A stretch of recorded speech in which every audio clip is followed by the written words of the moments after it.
YouTube पे पहली बार ये टॉपिक आपके सामने आया है। फर्स्ट वीडियो ये ऐड होने जा रहा है YouTube की हिस्ट्री में कि बोगनविलिया को स्टैंड ऑन रूट्स यानी रूट्स पे कैसे पौधे को स्टैंड किया जाता है। वीडियो देखने के बाद आपका क्या रिस्पांस होगा मुझे नहीं पता, लेकिन आपको बता दूं ये एक आर्ट है, जैसे बोनसाई एक आर्ट है, रूट्स ओवर रॉक एक आर्ट है पौधे को यूनिक लुक देने की, उसी तरह किसी भी पौधे को स्टैंड ऑन रूट्स बनाना एक आर्ट है। आज से 2 साल पहले मैंने इस पर प्रैक्टिस करना शुरू करी थी। कुछ गलतियों को समझने के बाद और अच्छे से एक्सपीरियंस लेने के बाद मैं आपसे यही कहूंगा, बहुत इजी है इसे बनाना और कभी भी किसी तरह का कोई नुकसान पौधे को नहीं होता है। और जब ये बन के रेडी हो जाता है बहुत अट्रैक्टिव लगता है। आपके रिलेटिव्स या फिर पड़ोसी का फर्स्ट रिस्पांस वाव ही होगा जब आपके गार्डन या टेरिस पे इसे देखेंगे। कई बार जो भी मेरे टेरिस पे आया है वो इसे देखकर रुक ही जाता है और पूछते हैं ये कैसे पॉसिबल है कि रूट सारी ऊपर हवा में है, पौधा हेल्दी है और फ्लावरिंग भी हो रही है। तो ये पॉसिबल कैसे हुआ, आज इस वीडियो में आपको सारा स्टेप बाय स्टेप करके दिखाऊंगा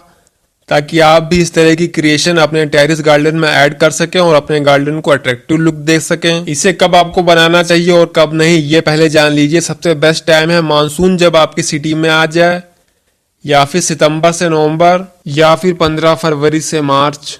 ये सारे सेफ मंथ हैं, पौधा आपका नहीं खराब होगा।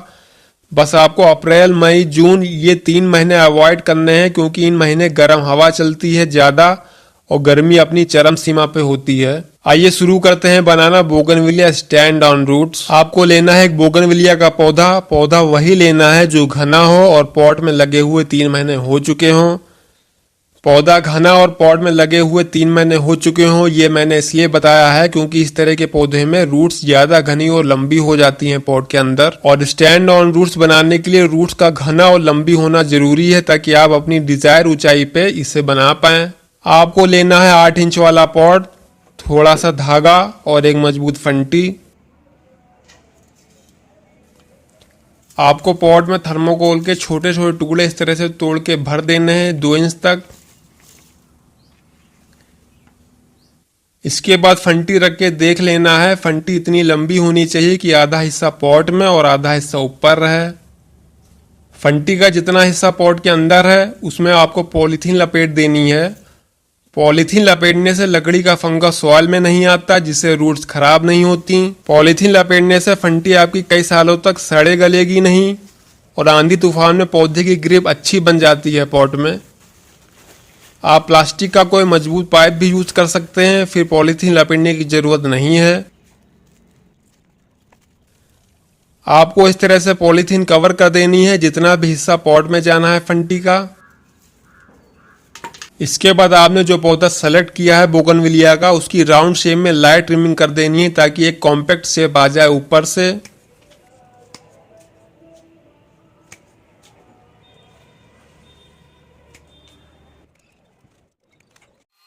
देखिए लाइट ट्रिमिंग इसकी हो गई है। अब आपको एक बाल्टी में पानी भर लेना है और पौधे को पॉट से निकाल लीजिए आराम से।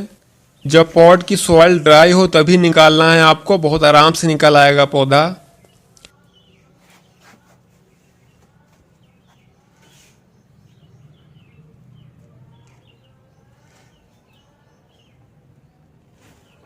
इस तरह से देखिए निकल आया है, पूरा रूट बाउंड हो गया था।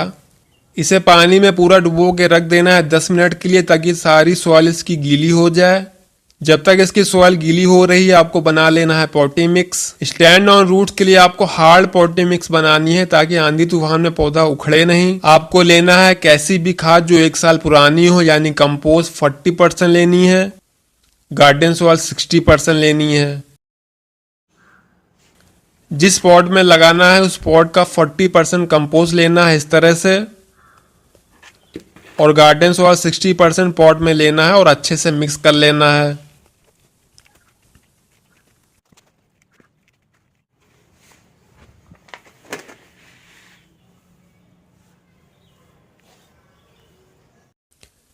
पॉटिंग मिक्स रेडी हो जाने के बाद आपको पॉट में पूरा भर देना है इस तरह से।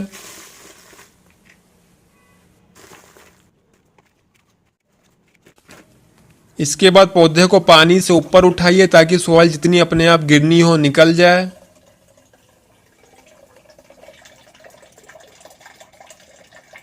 यहाँ पे आता है मेन स्टेप। जो आपको आराम आराम से करना है, यानी सॉइल रिमूव करनी है इस तरह से, ताकि रूट्स बीच से ना टूटे। इस तरह से रूट बाउंड आपको खोल लेना है पौधे का एक छोटी चोनदार कैंची से, इस तरह से।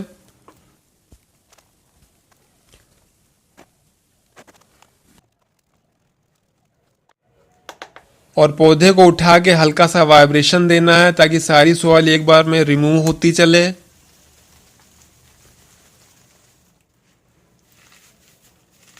देखिए इस तरह से रूट्स आराम से विजिबल हो गई हैं और कोई भी रूट्स नहीं टूटी हैं। कुछ रूट्स टूट भी जाएं तो आप टेंशन मत लीजिएगा, कोई दिक्कत नहीं होगी। और एक बार लास्ट टाइम फिर से रूट बॉल पानी में डिप कर लीजिए इस तरह से, और पाइप के प्रेशर से पानी स्प्रे करिए ताकि सारी सॉइल निकल जाए।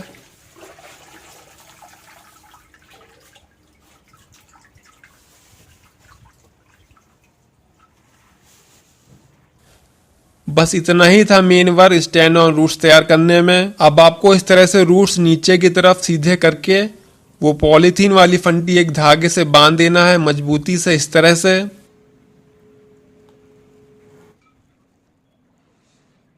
देखिए अच्छे से टाई अप हो गया है, इसे आपको पॉट में लगा देना है इस तरह से, यानी फंटी को पॉट के अंदर बिठा देना है और सॉइल दबा देनी है फंटी के आसपास की, ताकि एक मजबूत ग्रिप बन जाए फंटी और सॉइल के बीच। इसलिए हार्ड सॉइल इसकी बनाना जरूरी है। देखिए पौधा आराम से स्टैंड हो गया है। इसके बाद ये जितनी भी रूट्स हैं इन सबको सॉइल के अंदर इस तरह से सॉइल से कवर कर देना है। सॉइल को हल्के हाथों से दबा दबा के।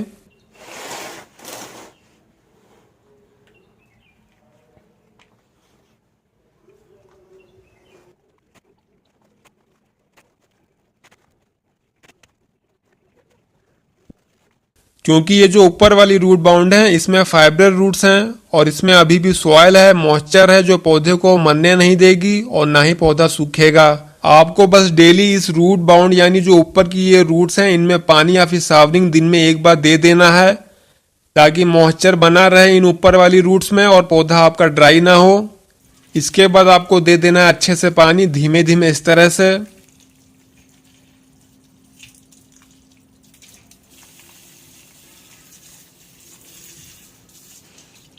लास्ट में एक काम रह गया है डिफोलिएशन का, यानी आपको सारी पत्तियां पौधे की हटा देनी है ताकि पत्तियां ब्रांचेस का मॉइस्चर ना खींच लें। पत्तियां हटाने से पौधा अपनी सारी एनर्जी और मॉइस्चर रूट्स, स्टेम और ब्रांचेस में सेव कर लेगा, जिससे पौधा आपका सूखेगा नहीं और आपकी यह मेहनत 100% सक्सेस हो जाएगी। इस तरह से सारी पत्तियां हटा देनी है पूरे पौधे की। अब इसे आपको वहां रखना है जहां डायरेक्ट सनलाइट सिर्फ सुबह की 6 से 8 बजे की आती हो, या फिर जहां सिर्फ रोशनी रहती हो, या फिर छन के हल्की हल्की धूप आती हो जैसे ग्रीन नेट की। पत्तियां जो हटाई हैं अब नई पत्तियां यानी नया फुटाव इसमें 8 से 10 दिनों में शुरू हो जाएगा आना। किसी तरह का कोई फर्टिलाइजर नहीं देना है, बस आपको सावरिंग करना है डेली और सॉइल ड्राई होने पे तुरंत पानी दे देना है। अब आपको दिखाता हूँ 22 दिन के बाद का अपडेट। देखिए 22 दिन में लीफ और न्यू शूट्स फिर से आ गई हैं, कोई भी ब्रांचेस नहीं सूखी है, पत्तियां अच्छी खासी निकल आई। किसी तरह का कोई फर्टिलाइजर मैंने नहीं दिया था, बस पॉटी मिक्स बनाते समय जो कंपोस्ट मिक्स किया था उसी से इतनी अच्छी ग्रोथ हो रही है पौधे में। और पौधे को वहां रखा था जहां गर्म हवा नहीं आ रही थी, ना ही डायरेक्ट सनलाइट आ रही थी, सिर्फ रोशनी मिल रही थी हल्की हल्की धूप की। यानी आपको वहां रखना है जहां छन के बहुत हल्की सी धूप की रोशनी आती हो, लेकिन इंडोर नहीं रखना है। और ब्रांचेस इस तरह से 4 से 6 इंच होने पे आपको शॉर्ट पिंचिंग हमेशा करते रहना है इस तरह से, ताकि पौधा राउंड शेप में जल्दी घना होता चले। यहाँ पे 2 पॉइंट्स आप ये ध्यान से सुनिए। इस तरह से पत्तियां निकलने के बाद आपको 6 से 9 बजे वाली डायरेक्ट सनलाइट में पौधे को रखना है पूरी गर्मियों तक, और मानसून में बारिश में रखिएगा। विश्वास करिए सिर्फ इतना करने से बिना किसी फर्टिलाइजर के पौधा आपका बहुत अच्छी ग्रोथ कर जाएगा 1 से 2 महीने में, और आप खुद हैरान हो जाएंगे अगर मेरे ये 2 पॉइंट्स आप फॉलो करेंगे। कुछ महीनों के बाद जो भी रूट सॉइल में है वो इस तरह से हार्ड हो जाएंगी, फिर आप फंटी हटा सकते हैं, पौधा स्टैंड ऑन रूट्स इस तरह से बन जाएगा। वीडियो अच्छी लगी हो तो जाते जाते एक लाइक कर दीजिए और चैनल को सब्सक्राइब करना भूल जाते हैं आप, चैनल सब्सक्राइब कर दीजिए क्योंकि बहुत अच्छी अच्छी वीडियो आने वाली हैं बोगनविलिया पे। मिलते हैं एक नए वीडियो में।